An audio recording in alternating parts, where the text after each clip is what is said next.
Hi, I'm Ryan, Hey, I'm Chris. and we've got some new, pretty interesting material that we're here to share with you. And both of us come from the product development world, software, design, programming, and kind of pulling it all together and figuring out what to build, why to build it now, and basically the product role. And we've seen a lot of the struggles with it, and we've got some new tools and some new thinking that we're trying to share here. And in order to kick it off, I want to put two concepts out there that we're going to refer to over and over again that are going to sort of frame the discussion. And these are two words that we borrowed from economics, but we're going to look at them in a different way. Basically, anybody who does product design has to switch between looking at the world from two different perspectives. And the first perspective is what we call supply. The supply point of view is all about, what we make, what we build, what we ship, what we put out there. It's the app that we're designing, it's the work that we're doing. So this is what you make. And then the other side is the demand side. And the demand side is all about what you can't control. So this is what you can't control. This is about what's going on for the customer in their life. So we don't get to decide what's happening to the customer, what they're trying to do, what they value, what's important to them. Those are all the things that are out there happening in the real world. And so that's the demand side. And as kind of, modern, informed product designers, we try to be very user-centric, right? And so we like to think that we're sitting in the demand box a lot of the time, figuring out what to build over on the supply side. But it turns out that in reality, a lot of the things that we think are demand really aren't. And a lot of the times when we think that we're understanding the user, it's actually not the case. So that's kind of what we're going to get into today. Yeah, so I think the first thing to do, Ryan, is probably just dive through an example here.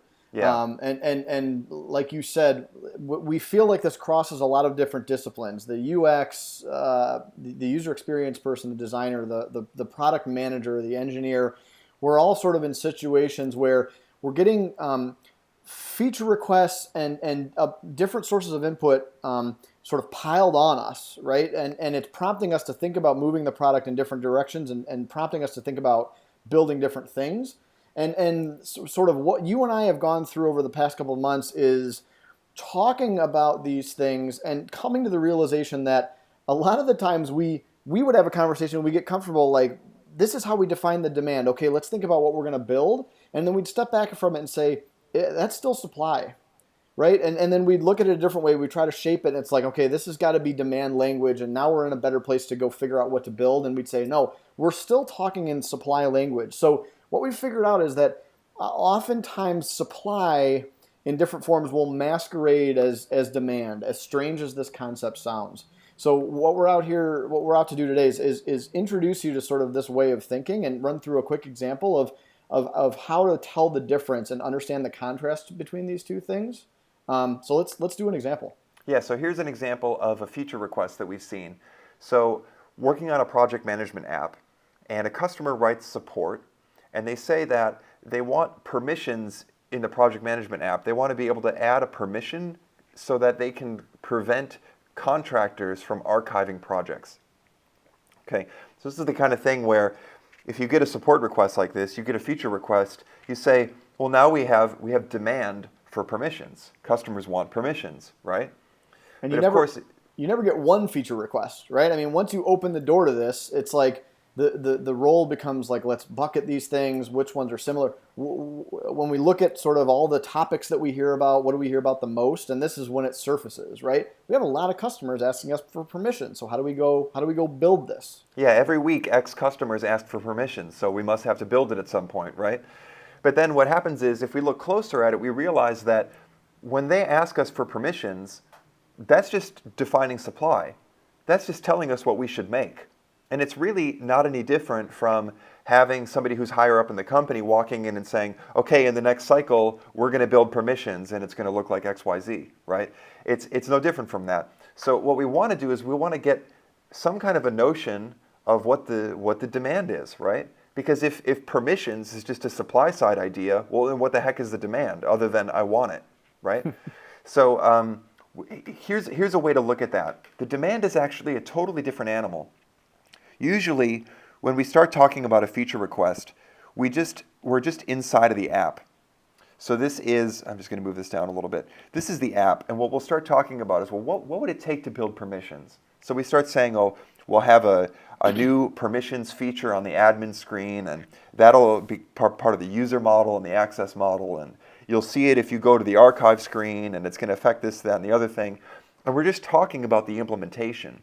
But what we want to do to get to demand is we want to go outside the app, and really critically, we don't want to ask, what do you want or why do you want it? We want to ask, when did you want it? Because that's going to put us into a real life situation. Because remember, the demand is out there in the world that you can't control, right? So what was happening out there? So we actually take this jump outside the app and we ask the customer, we actually got on the phone with the customer and we said, can you tell us what was happening before you wrote the support request? Yeah. And then the customer said, she tells us that actually she was in a meeting at the time. So she was in a meeting. And at that meeting, she was saying that she didn't want to use the product again for the next project they were doing. Because in the last project they did, there was a contractor who just archived the project and it disappeared on everybody. So she didn't trust the tool. So she's having a conversation and the other people are saying, yeah, but what else are we going to do? So she says, well, okay, I'll write them and I'll ask them if they can put a permission in so I can feel secure about this matter, right? And so we asked her, well, tell us about the story here. What the contractor archived something? So we're putting a dot here in our timeline that there was an event that happened in the chain of cause and effect here, where the contractor archived the project. And we say, well, how did that come to your attention? And she says, oh, I just loaded the app one day and the whole project was missing. So she opens it and the project is missing. And we said, well, what did you do then? And she said, well, I started asking around. I said, does anybody know where the project went? She started emailing all the people who were on the project. And one of the contractors answers and he says, hey, I archived it. I didn't know that it would affect anybody else. I thought it was just going to take it away from my view, right? So the contractor explains, this is another big part of the story. The contractor explains what happened. And he says, I didn't realize it affected anybody else.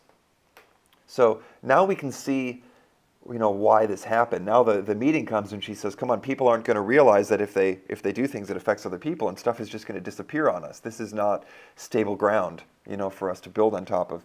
So this allows us to compare kind of two different approaches to how to think about the solution here. If we just take the solution that the customer gave us to add permissions, that's a big, difficult, complex thing, right? We have tons of open questions to answer. It could be a lot of engineering work. Who knows where it starts and where it stops? I mean, how many things are we going to build permissions for once we start to go down that road, right? It's a big, hairy thing. So what we want to do is we want to ask ourselves, is there an alternative here that we can contrast with? Is there another solution that scratches the itch? And now we actually have some understanding of the demand to ask the question about. So now we can go through her story and we can play the role of the contractor and we can see for ourselves if there's anything along the way that we could change. So we go into the app and we click the archive button, and what we notice is that on the archive screen there's a confirmation and it says, are you sure you want to do this? But it doesn't say anything about the fact that it's going to impact other people.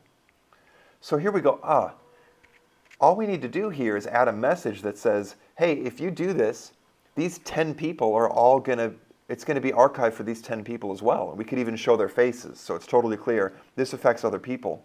Now we have a new idea on the supply side because we've properly understood the demand. So we could say that the alternative here is something called, let's call it a social warning.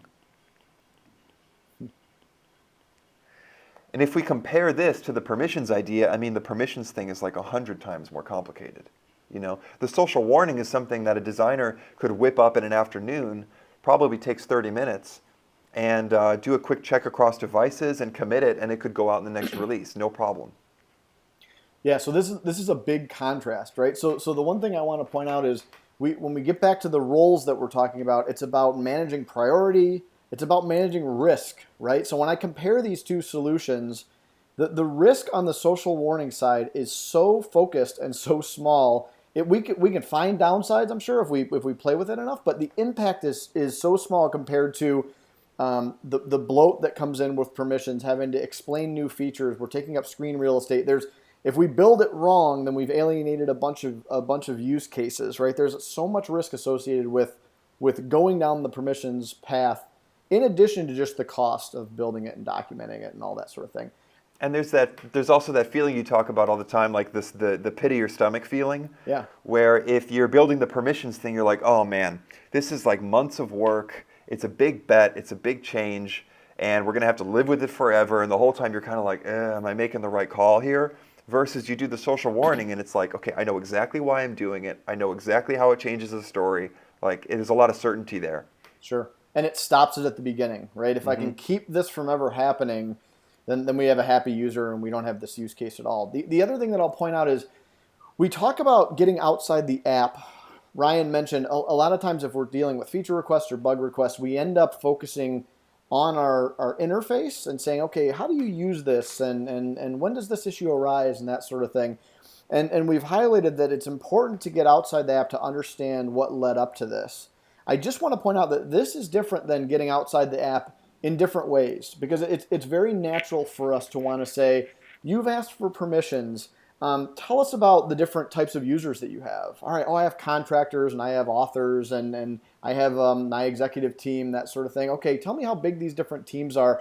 We feel like we're getting more information about demand and about sort of this use case, but we have no sense of time. So this is where we keep getting back to, I don't want to ask why, and I don't want to ask about this about the solution. I want to ask when. What led up to this point where you were in a situation where we weren't providing the value that you needed us to provide? Yeah, and then when we have that kind of chain of cause and effect, that's something that we can play through as designers. So now we know the exact detail of what to put to play through and through our heads when we are evaluating different design ideas. Yep. So as Ryan mentioned, we've both been in product management, product strategy roles. We're out to figure out how to best manage the inflow of requests, of information, of sort of forces that play on these teams to push the product in different directions. And obviously it's our job to move the needle. We need to figure out what to prioritize, what to work on, and we call it passing, what to pass on, right? Because it's not a matter of pushing back so hard that you say, I'm never going to build permissions. It's a matter of saying, okay, I hear everybody talking about it. Let's take a deeper dive and figure out if this is worth working on and if it is getting to the right solution or the right supply side notion. Yeah, and there's a lot of kind of user-centered methodologies out there, but when we try to look at those, I mean, we basically see a lot of, I mean, it's a lot of squishy, fuzzy, kind of BS-y stuff. You know, it sounds good to go focus on the user, but in the reality, if I don't have a real concrete, kind of rigorous, clear understanding of this happens when, you know, and I don't have that cause and effect, I'm not going to be able to make really trustworthy, informed decisions. So what we're trying to get to, and what Ryan and I are working towards is how do we make sure that we're not misinterpreting supply side ideas as demand from our users or demand from the market? Because what we've shown here is there are methods that we can use to create a lot of contrast between those two and get us all to a place where we can say, that's not demand, that's supply. That's not demand, that's supply. This is demand. Now I feel comfortable about what I'm working on and how I can spec the solution and what I'm gonna deliver on, and it has a lot of concreteness to it. So Yeah. go ahead. So we've been developing a handful of tools and using them on real projects over the course of the last year or so. And these are different tools that we can use to get at the demand and also to use them to use it to make decisions in projects we're doing. So we're talking about specific interview techniques, specific ways of mapping the workarounds that people are using, and ways of modeling and kind of articulating to the team what the requirements are, what the circumstances are and the outcomes are that people are expecting or what's happening to people so that we have really clear, sharp requirements for the problems that we're trying to solve. So we have methods, we have tips, we have tricks. In the example that Ryan drew out, he alluded to having a conversation with a customer. What we found is it's not as easy as picking up the phone and starting to talk. There are certain ways you have to frame it and certain tips and that sort of thing. I will say it's early days. So the way we talk about it with each other is we're in the Wild West. We're in the frontier. We don't have the hardcover book that we can hand you to say, turn these pages, and when you're done, you'll know exactly how to do this. But we have methods that we've tested, we've used with success, and now we're in the process of packaging them up, and we're going to be sort of serving them up for you to consume and provide us feedback on, and sort of help us shape it up. So if you're struggling with the same sort of thing that we're describing, and you have the stomach for it to be able to live in the frontier and to play with these different things, then we welcome you to sort of follow along and participate in this. And if not, wait for us to make it concrete, and we'll ship it down the line. Yeah, this is going to be a winding path, and we'll be exploring and sharing a lot of the things that we're chewing on ourselves and the things that we've been testing out. But we're pretty excited to show you what we've been working on, and we really are aiming to move the discipline forward. We think we have some things that can change the way all of us think about design. Yeah, and this is so. We always say this is the hard work. Anyone can come up with supply side ideas, with feature ideas, with new designs, that sort of thing, right? Not to say anyone, a good designer will come up with good solutions, right? But the hard work is saying, where do we actually go with this product? Where is the true demand, and how do we guide it and make the right decisions? And we feel like those things are the demand is in such stark contrast with the supply. We think we can peel these things apart and really start to identify them. The thing that I'll leave you with is, or one of the things we'll leave you with is the notion of when. We've talked about time over and over again, and I explained this method to the head of design a couple weeks ago at a SaaS company, and he said, I was taught in design school to always ask why, and that's going to guide me to details, right? So my boss comes and says, hey, we're developing this new feature, or a customer says, well, why don't you do this? And I always say, why? It's the 5 whys, right? And he said, they look at me like I'm digging my heels in, like I'm lazy, like I don't want to build the feature. Like you're fighting back. Like I'm fighting back, and it's not my intention, but I was taught that, like, get me to why. And what we're trying to figure out here, or what we've come to understand is, if I switch my mode of thinking to when, what happened that caused you to get into a situation where you felt like you needed something on the supply side? If I can understand that order of events, that is truly one aspect of what demand is. And it's the biggest, I think, challenge for all of us who work on products is figuring out what the heck the requirements should be, how to define what matters, how to find what the focus is, what's central versus what's peripheral. It all ties back to the same stuff. So that's what we're going to be getting into here. Awesome. Thanks for your time.